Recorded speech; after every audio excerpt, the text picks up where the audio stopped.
Vous pensez probablement aux vêtements et aux fournitures scolaires que vous devez acheter. Un aspect important est toutefois négligé par bon nombre de parents, la vision de leur enfant. Selon le Dr Gilbert Fortier, tous les parents devraient s'assurer que leurs enfants passent un examen complet de la vue à l'automne, d'autant plus que les rayons UV peuvent endommager la vue d'un enfant, surtout s'il a passé l'été au soleil.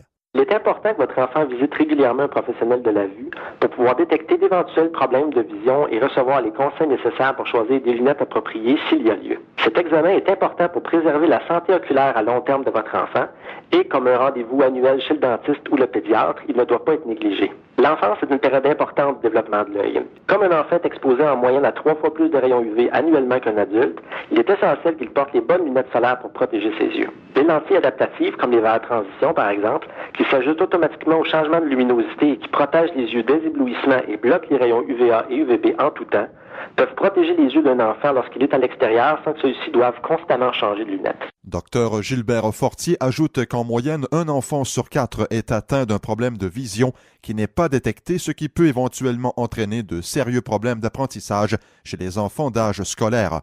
Si votre enfant tient son livre très près de ses yeux lorsqu'il lit, s'il cligne des yeux, s'il les frotte ou se plaint de maux de tête, il pourrait souffrir d'un problème de vision non diagnostiqué.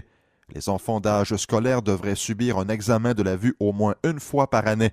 Pour en savoir davantage sur la santé oculaire et pour obtenir des conseils sur la façon de la préserver, consultez les sites www.jenencroispasmesyeux.ca ou www.transition.com.